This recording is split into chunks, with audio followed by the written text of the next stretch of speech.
If you've been following me on social media, Facebook, LinkedIn, Instagram, then I suspect by now you will have heard the tremendous news that we are all incredibly excited about and thrilled about, that finally our campaign to end single banding on individual rooms in HMOs has finally happened. Yes, we have won. We have won. Our campaign has been running for 2 years.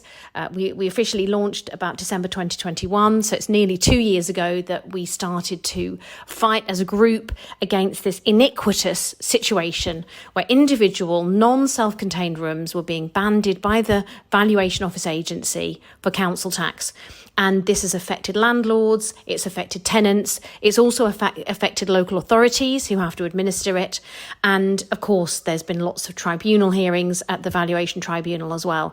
So it has been a massive impact on the industry, on the HMO industry. And I, for one, am absolutely delighted and also a little bit relieved that we have won our campaign. We fought this campaign incredibly well over 2 years, through many means and methods, and I can't claim all the glory. It was down to you, our listeners, our followers. If you've written to your local MP, if you've made your voice heard, if you've stood up for your rights, if you've complained to the local council, if you've engaged with your tenants, this is down to you.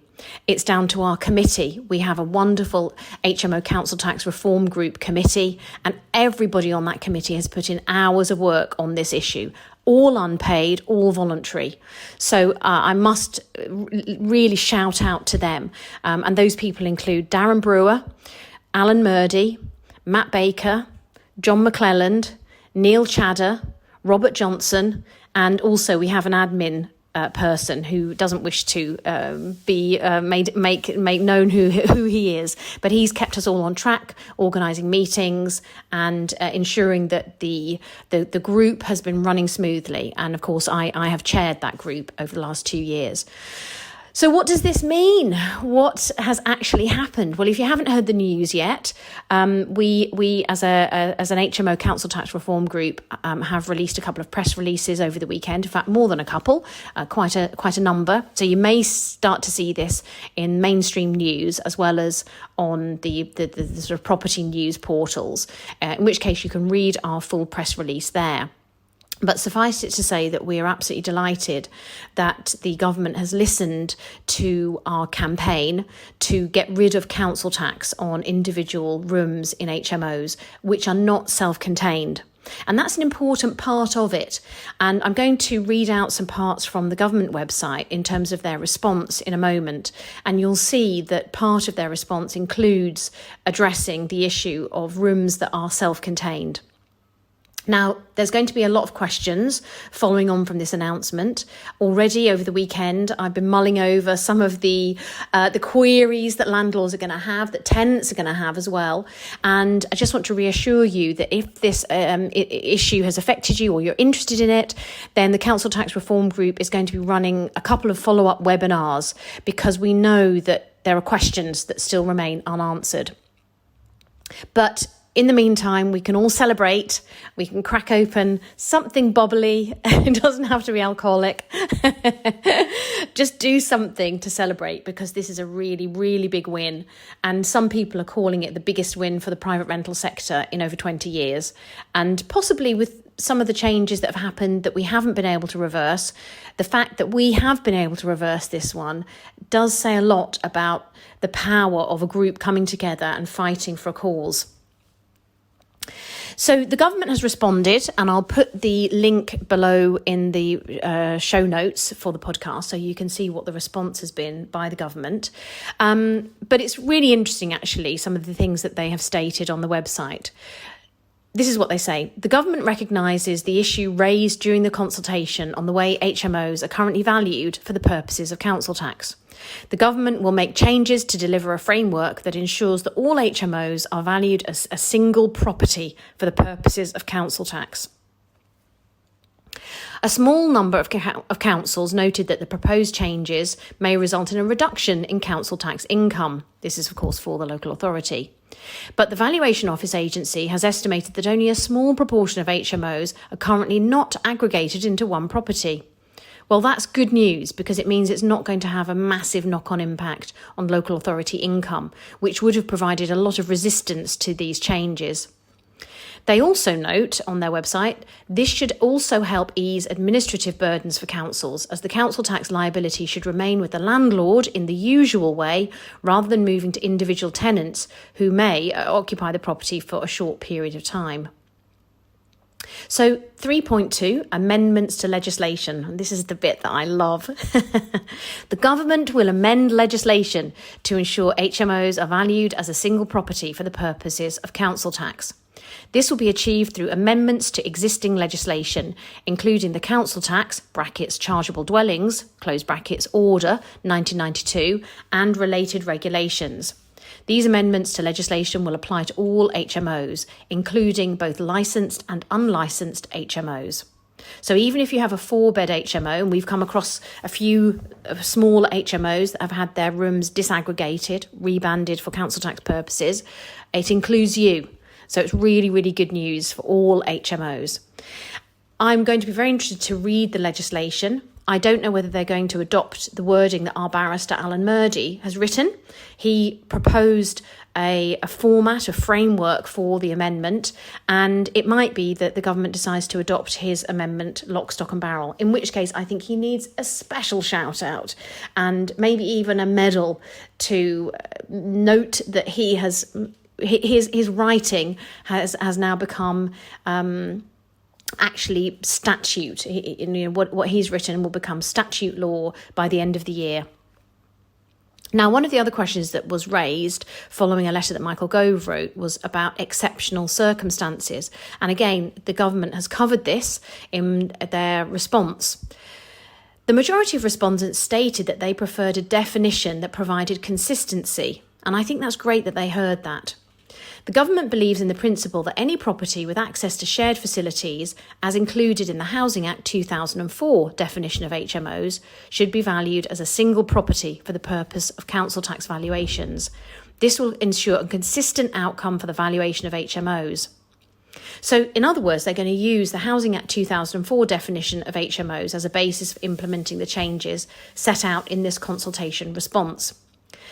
And then they go on to say further, the government does not consider it appropriate to extend the exemptions in Schedule 14 to the Housing Act 2004 to legislation implementing the change in which HMOs are valued for council tax purposes.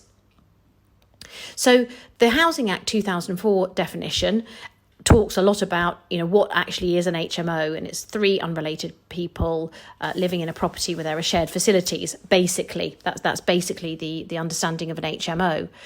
But as they note, there are other definitions of HMOs, including converted blocks of flats and self-contained flats.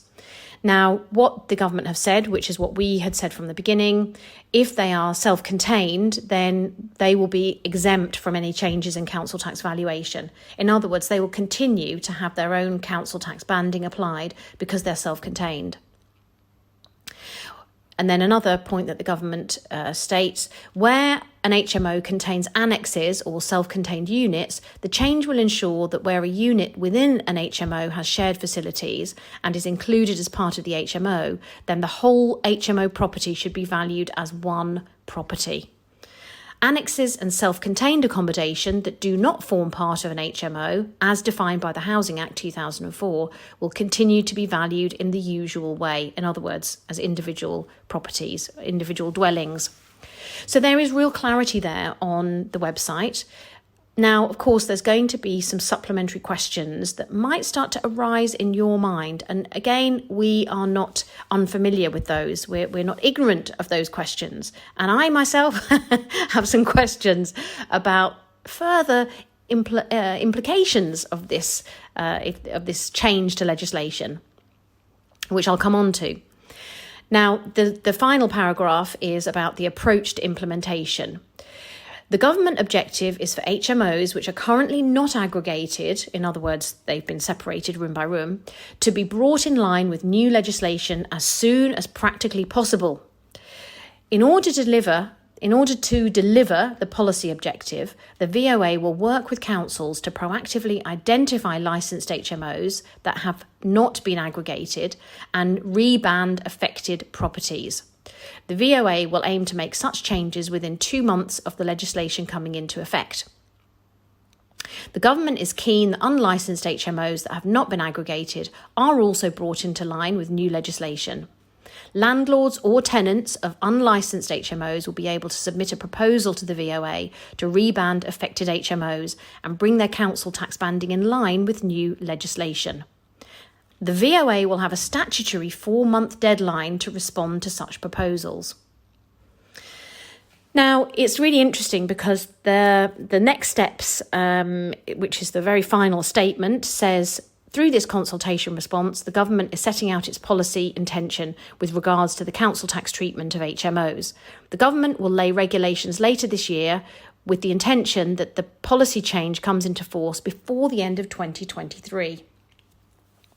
So it's good that they're trying to move fast, and I appreciate that, because quite often with these government legislative implementation timelines, they can take a long time to actually come into law. That seems to be what they're trying to avoid. They want this to happen fast. But if you're a landlord of an HMO and your property has been disaggregated, let's say you've done a deal with your tenants whereby you are charging them slightly less rent because they're now responsible for paying council tax. Well, what if your property suddenly gets rebanded as one whole property, maybe on a band C or band D even for council tax, which wouldn't be unthinkable, and now you're responsible for paying that one council tax bill? What about your ASTs with your tenants? You're now going to have to think about how you're going to increase the rent, because now you're responsible again for the council tax. You may have done this deal with your tenants whereby they're paying less rent because they're now responsible for, or they were responsible for council tax. They're no longer responsible for council tax. So you're now going to have to increase rent to cover your costs. Again, I don't think the government has really thought this through. She says, more hair being pulled out of her head. Other issues. What if you're a landlord and you've got a property and maybe a few years ago it was disaggregated? You've learned to live with it. You've got all your systems in place. You know that each room is rebanded, and that when your tenants move in, you tell them, you explain it to them. They're happy about it because they can apply for the single person discount. They might even be able to apply for other exemptions. They get cheaper rent as a result. They're happy. Well, do you want your property to be reaggregated? What choice do you have in the matter? What if you don't want your property to be reaggregated? The people I come across, I would say that is a minority of people, a minority of landlords. Most landlords would far rather have their property aggregated and would far rather know that they are responsible for paying the council tax. And generally, of course, when it's one single banding for one property, it comes in as cheaper than having all the individual rooms banded separately, because the lowest band you can have is a band A. And obviously, if you've got 6 band A's, that's, let's say, £600 a month, whereas one band C is more likely to be £200 a month. So there are, or maybe even less than that, actually. So I know that most landlords would not want to have their rooms disaggregated, but, you know, there might be some who do. Again, has the government really thought this through? I think there are some questions to be asked. So the other issue is going to be about arrears and backdated dates of effective arrangement. So the Valuation Office Agency, when they have been going in banding properties and creating rooms that are banded, what they'll also often do is backdate that. So the date of effective change could be a year or 2 years prior to when you actually found out that your property was going to be disaggregated. So you now have 2 years of backdated council tax bills. Now, in theory, you're not responsible for those as a landlord, because with the rooms having been disaggregated, the onus now moves on to the tenant to pay. But is it fair to give tenants backdated 2 years council tax payment? Many of those tenants will have moved out of those HMOs. You know, we know for a lot of HMOs, the average length of stay is about 6 to 9 months. Well, you might have had 2 or 3 sets of tenants since then. How do you give the backdated arrears bill of council tax to those tenants now? It's an impossible administrative nightmare.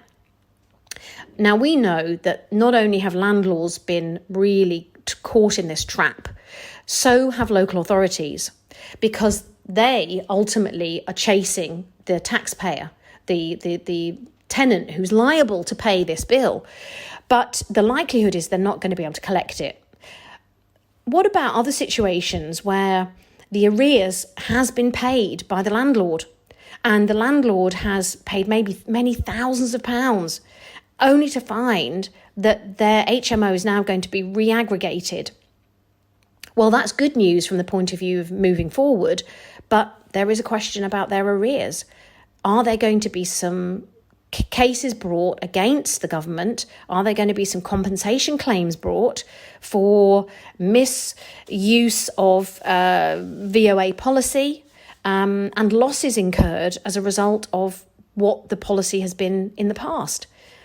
I think these are all questions yet to be answered. And as the HMO Council Tax Reform Group, we want to start to think through some of the implications. We can't promise to have all the answers. All we can do is help you to stay informed and educated and understand what's happening, to keep you up to date with it and to keep fighting on your behalf. On another point, you might have seen that the NRLA has claimed the glory on this win. And you might have also seen some of my comments because, I am a little bit aggravated by it, if I'm truthful. I'm delighted that we've got the victory. I'm delighted that we've won for the sake of many HMO landlords up and down the country. But I am slightly miffed that Ben Beadle has decided to take the glory for the NRLA. It's the HMO Council Tax Reform Group that have pressed forward on this. Our lobbying of MPs, our formation of the Facebook group to keep people informed about what was happening, our writing of templates so that you could write to your MP more easily, our advice about the consultation, our widespread sort of education about the consultation, which meant that, by the way, it got far, far more responses than I think it would have done if we hadn't been promoting the consultation. I just feel like, what have the NRLA done? They've written a couple of press releases, and we have continuously tried to engage them to make this more visible, and they really were not interested. Every invitation that we made, they either ignored it or, kicked it into the long grass. And now they're saying that it's because of the NRLA that this has been, this reform has happened. And I just patently dispute that and feel quite cross that they are claiming the glory. In fact, I saw somebody saying, oh, maybe this is a reason to join the NRLA now. And that really made my blood boil, because I thought, well, it wasn't because Darren and I and the other members of the committee were members of the NRLA that this happened. This is because we, as a small group of concerned individuals, decided to make a change, and we were deciding to fight. And as I said from the very beginning, I'm not going home without a fight. And if this means I fight to my dying day on this matter, I will do. And I'm really, really pleased that the victory is ours. We have won this fight now, for you as a landlord, for you as a tenant. This is something which will go down in history, and it may be a small part of a small niche of the private rental sector, but let's not remember, folks, that we represent a large part of the accommodation provided in the UK for people who need it, for people who want it, and we've made history today, and I think it's incredibly valuable to celebrate it. So I don't want to dismiss and undermine what we've achieved with sour grapes. I will leave that for another day. But today I do want to say thank you to you. Thank you to the HMO Council Tax Reform Group Committee, who have been amazing. Thank you to the MPs who made this happen. It was a cross-party group of MPs who put pressure on the housing department and also on the VOA. And we made it happen, folks. So never, ever, ever underestimate the power that a group of committed individuals can make in what might feel a bit like a big sector. But we can do it. We can do it when we band together. We can make it happen. I hope you have a great day, and I'll speak to you very soon.